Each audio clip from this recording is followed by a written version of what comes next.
Economic forum, world economic forum की भी नज़र उतारता चलूँ। वर्ल्ड इकोनॉमिक फोरम फरमाता है कि जी पाकिस्तान ने 85,000 से ज़ायद मुलाजमतें पैदा की।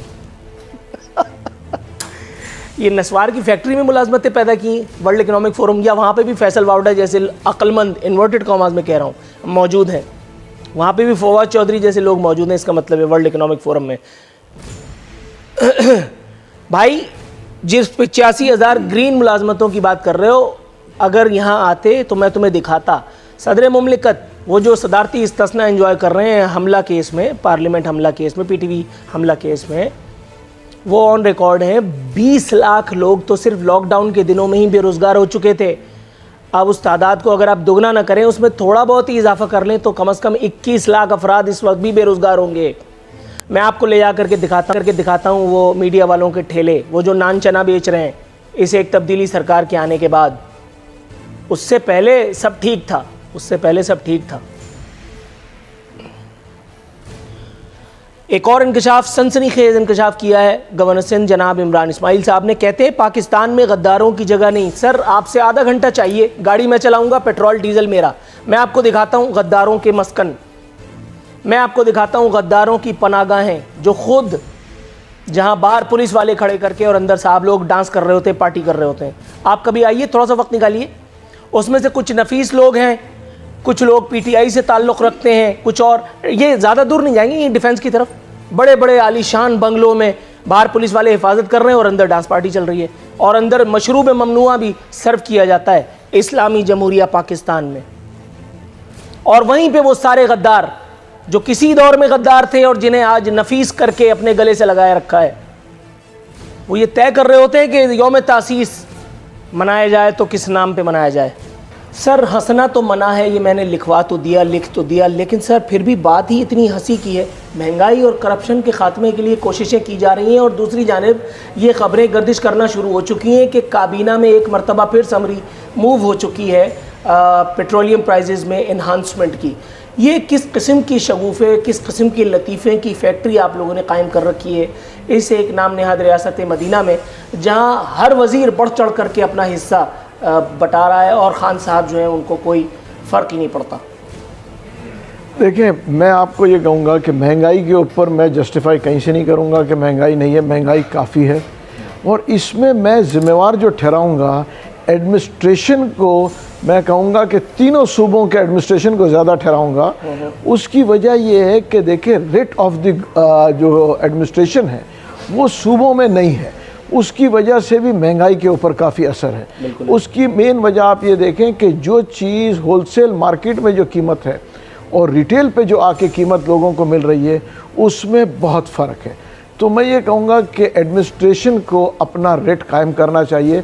इसको पॉलिटिकल तो आपने कहा, मैं इस पे कहूँगा मतलब आप कहा कि पॉलिटिकली करना, मगर मैं कहूँगा कि थोड़ा हम एडमिनिस्ट्रेशन को भी देख लें कि अगर कोई 30 रुपए की चीज़ आके दुकानदार 300 रुपए की बेच रहा है तो उसको कौन करेक्ट करेगा?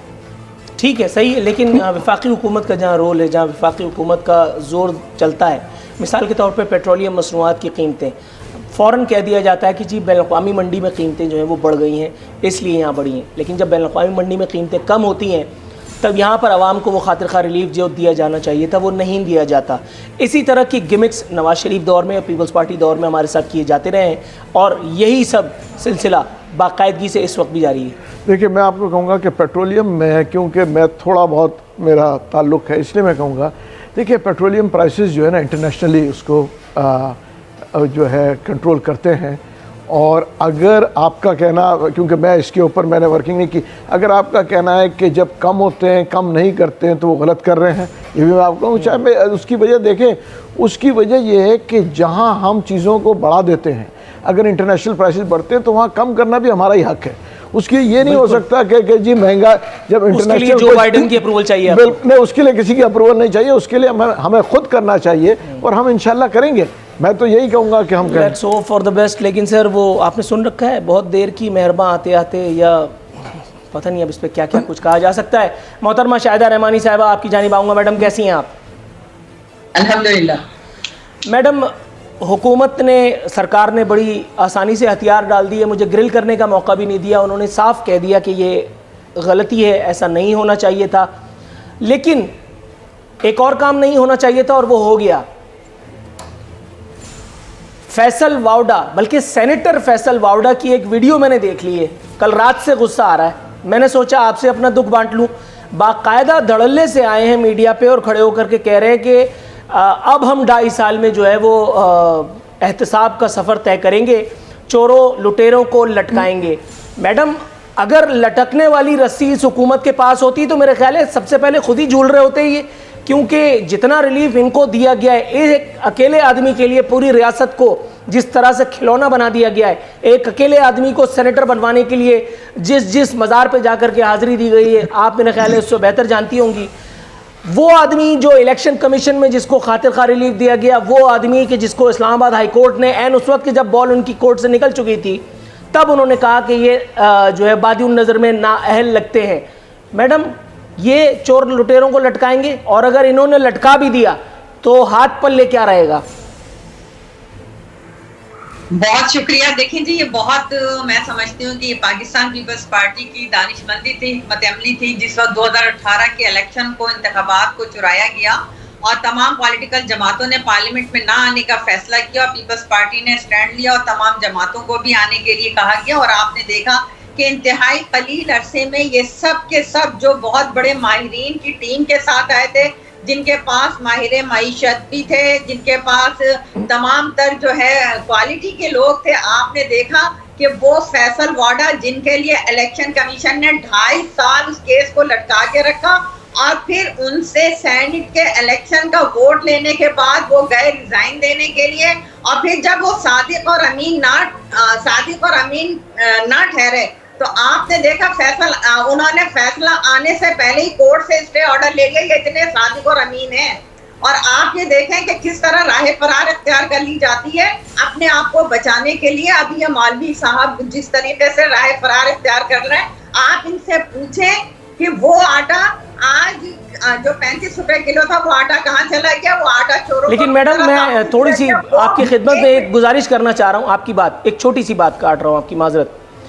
Technically speaking he is right, technically, हालांकि दिल दुख रहा है, लेकिन फिर भी ये इनको सही कहना पड़ेगा। यहाँ डिप्टी कमिश्नर क्या झक मारने के लिए रखा है? यहाँ पे डिप्टी कमिश्नर धड़ल्ले से मीडिया पे बैठ के झूठ बोलता है, कहता है कि दूध जो है वो 90 रुपए बिक रहा है। मैडम, दूध मेरे अपने घर पे 130 रुपए लीटर आ रहा है। ये डिप्टी कमिश्नर को किसने हम पे मुसल्लत किया है और किस जुर्म की सजा में ये लोग जो हैं वो यहाँ पर हमारे सरों पर मुसल्लत हैं? आज भी बात यह है कि आपके जो प्राइम मिनिस्टर सिलेक्टेड इस वक्त बैठे हुए, ये कहते थे कि पेट्रोल की कीमतें बढ़ती हैं तो ऑटोमेटिक हर चीज पे कीमत बढ़ जाती है। आप बताएं कि साल 2021 अभी 3rd मंथ के अंदर हम मिड में हैं और आप बताएं कि कितनी मरतबा पेट्रोल की कीमतें बढ़ी हैं। आप बताएं कि बिजली की कीमतें कितनी बढ़ी हैं। आप बताएं कि गैस की कीमतें कितनी बढ़ी हैं। आप बताएं कि वो चीनी की कीमतों पे नोटिस लेने वाले चीनी 100 रुपए क्रॉस कर गई, कोई किसी के कान पे जू नहीं रह गई। आप ये देखें कि आज मोटी 550 रुपए किलो, बिल्कुल जहाँ पे आप डिप्टी कमिश्नर को कह रहे हैं कि गवर्नमेंट से पूछे कि कीमतों के प्राइस इतने ज्यादा क्यों हो गए, पेट्रोल क्यों महंगा होता जा रहा है। गॉट योर पॉइंट मैडम, थोड़ा सा तवक्कुफ की इस्तदा है। मैं आपसे निहायत दस्तबस्ता गुजारिश करता हूँ